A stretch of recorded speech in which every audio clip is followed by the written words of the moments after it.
Ukiona dalili hizi kwenye mwili wako, wewe mwanamke, tambua moja kwa moja tayari una mabadiliko ya homoni ama homoni zako haziko sawa.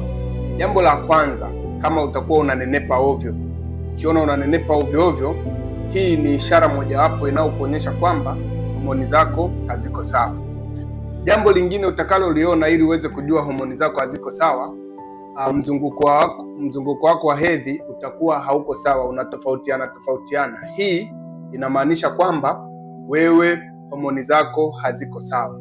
Lakini jambo la tatu utakaloliona kwamba homoni zako haziko sawa, utakuwa unatokwa na chunusi usoni. Utatoka chunusi ambazo hazieleweki mara kwa mara. Hii inaonyesha kwamba homoni zako haziko sawa.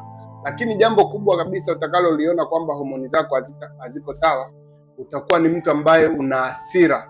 Yaani unakuwa ni mtu ambaye unakuwa na hasira ambazo sio za kawaida. Hiyo yote inaonyesha kwamba homoni zako haziko sawa.